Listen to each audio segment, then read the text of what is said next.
The movie begins a long time ago when a chariot rider named Thut rides into a competition against other riders. Some riders bash into each other and Thut is forced to swerve but takes some damage. He continues riding and catches up to the rider that caused the accident. The rider and his accomplice try to trap him and destroy his chariot, but Thut slows down and they hit themselves. He celebrates as he reaches the finish line, but his chariot suddenly crashes and he falls to the ground.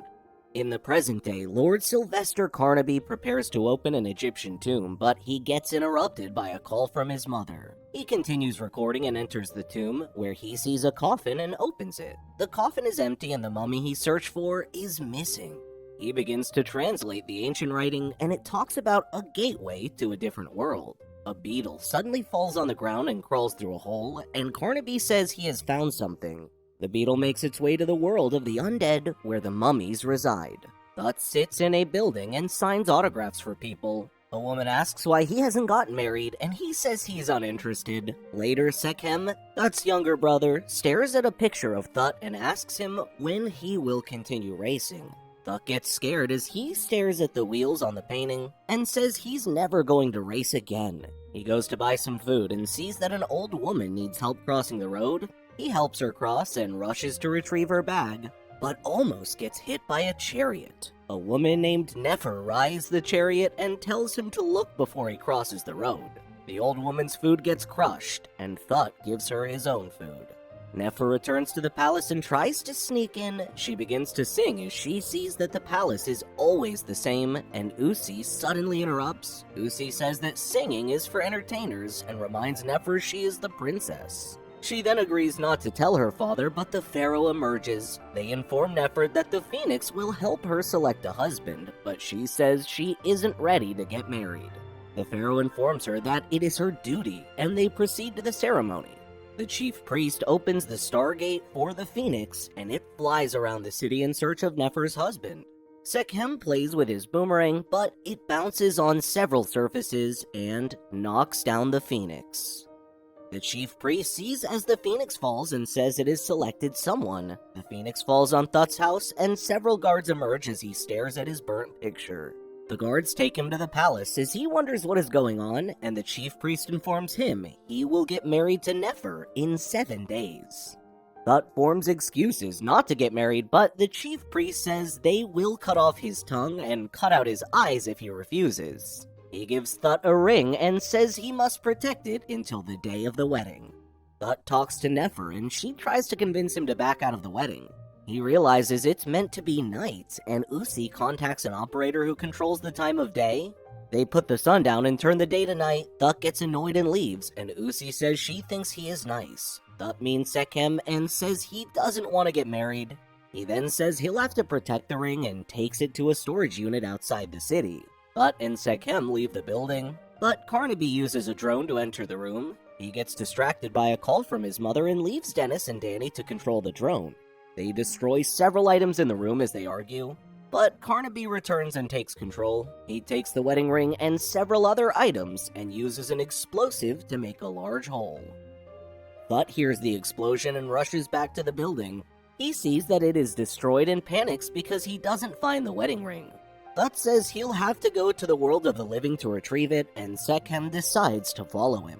They move through the tunnels and arrive at the tomb. Sekhem turns on a bright light, but Thut instructs him to be careful so they don't reveal their true forms. They step out of the tunnel, and a truck suddenly drives past them. They follow it and see as Carnaby puts the ring in a crate and onto a truck.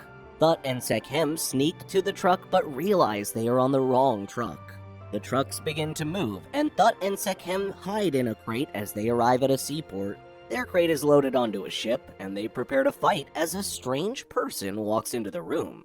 They realize it's Nefer, and she asks if they're trying to run away. Sekhem confesses that they lost the ring, and Nefer is happy. Thut then tries to open the door, but gets knocked out. He wakes up a while later and is informed that they are in the middle of the ocean. They decide to sleep and find their way home when they get to land.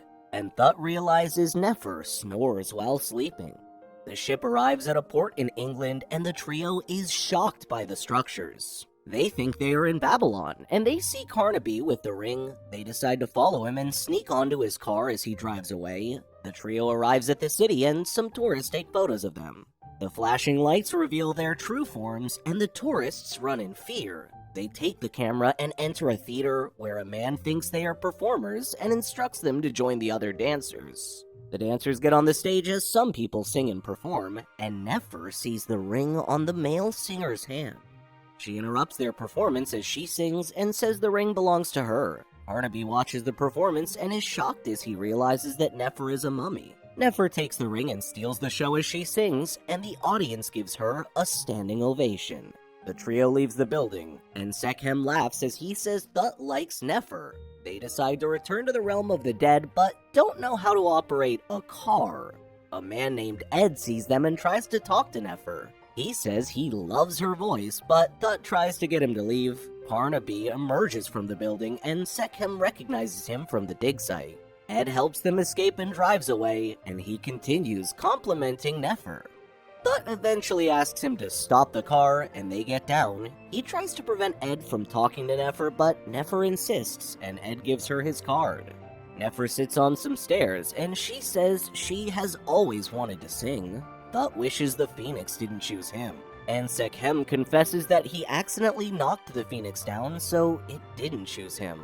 Nefer and Thut celebrate, but Sekhem laughs at them because they are hugging each other. They then realize that the ring is fake, and Nefer suggests they rest before searching for it. Sekhem suggests they go to Ed's house, but Thut is against the idea. It begins to rain, and they're forced to go to Ed's house. Ed welcomes the trio into his home and takes Nefer to his studio. Thut talks to Sekhem's pet crocodile and talks about how strong and intelligent Nefer is.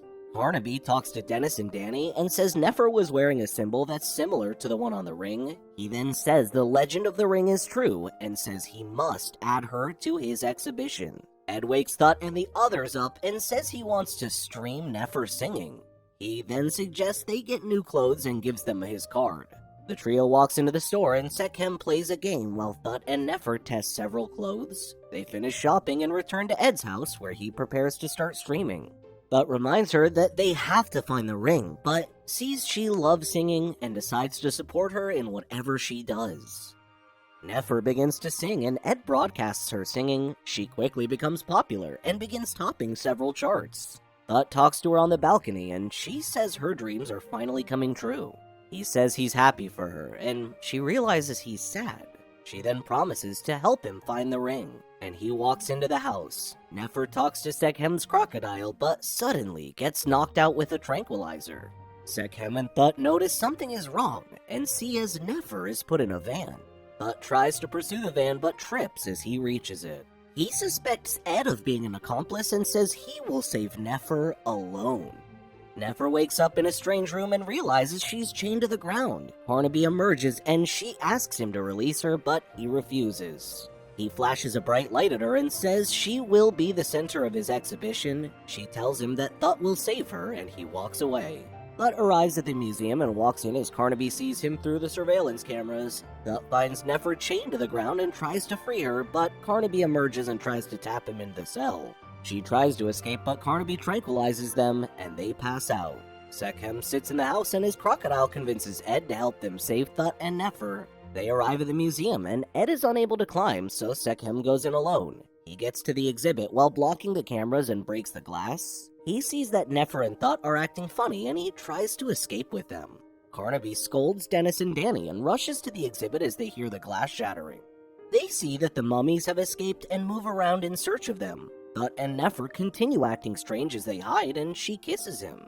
Sekhem finds the ring as he tries to escape and takes it. Thut and Nefer begin insulting Barnaby, but realize they're talking to his cardboard cutout.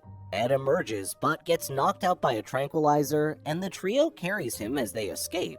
They hijack a bus, and Sekhem says he learned to drive through a game. Barnaby pursues them using a van, and Thut gets an idea. He instructs Sekhem to head for a ramp, but they suddenly change directions, causing Barnaby to drive on the ramp and land on a boat. The trio successfully escapes, and Sekhem says it's time they return to the underworld. Ed points at a poster that says they can fly to Egypt, and Nefer sees a poster of her song. Thut says it's time for her to choose what she'll do, and she decides to follow them home. Thut talks to Nefer on the plane, and they laugh as they say they can't get married. She tells Thut he is brave, and he says he isn't because he retired out of fear. She then tells him he is brave because he risked his life to rescue her. She then puts the ring around his neck like a necklace. Unknown to them, Carnaby, Danny, and Dennis are on the plane and are headed for Egypt. The trio arrives to Egypt and returns to the underworld. Thut takes Nefer to the palace and tells her goodbye as they walk in different directions. They yearn to be with each other, but continue walking away. Nefer meets the pharaoh and apologizes for leaving, but he hugs her. Thut stares at the wedding ring and drops it on the table as he walks away. Carnaby, Danny, and Dennis use large tractors to break into the underworld. Carnaby says he wants to capture the pharaoh. Some guards inform the pharaoh of what is happening, but the tractor breaks into the palace and tries to abduct him. Nefer emerges and tries to save him as she says it's his fault. Sekhem rushes to Thut and tells him that Carnaby has arrived and is causing havoc. He convinces Thut to help by saying Nefer needs a brave person to save her. Nefer hangs on to the tractor as she tries to save her father, but Carnaby tries to knock her down. He drives around the city and he hits several buildings, falls to the ground, and then prepares to crush her. But Thut emerges on a chariot and saves her. They pursue Carnaby as he tries to escape, and Thut jumps on the tractor. The chariot attaches to the tractor and heads for a cliff, but Thut releases the pharaoh and pushes the chariot off as he tells Nefer he loves her. The tractor falls off the cliff and explodes, but the necklace saves Thut and he climbs up and hugs Nefer. Thut puts the ring on Nefer's hand and she happily agrees to marry him. The wedding ceremony occurs and Nefer begins singing for the audience as everyone has fun. The end. Thank you for watching. Check out the other videos and make sure to subscribe and tap that bell icon to be notified about our latest videos. See you next time.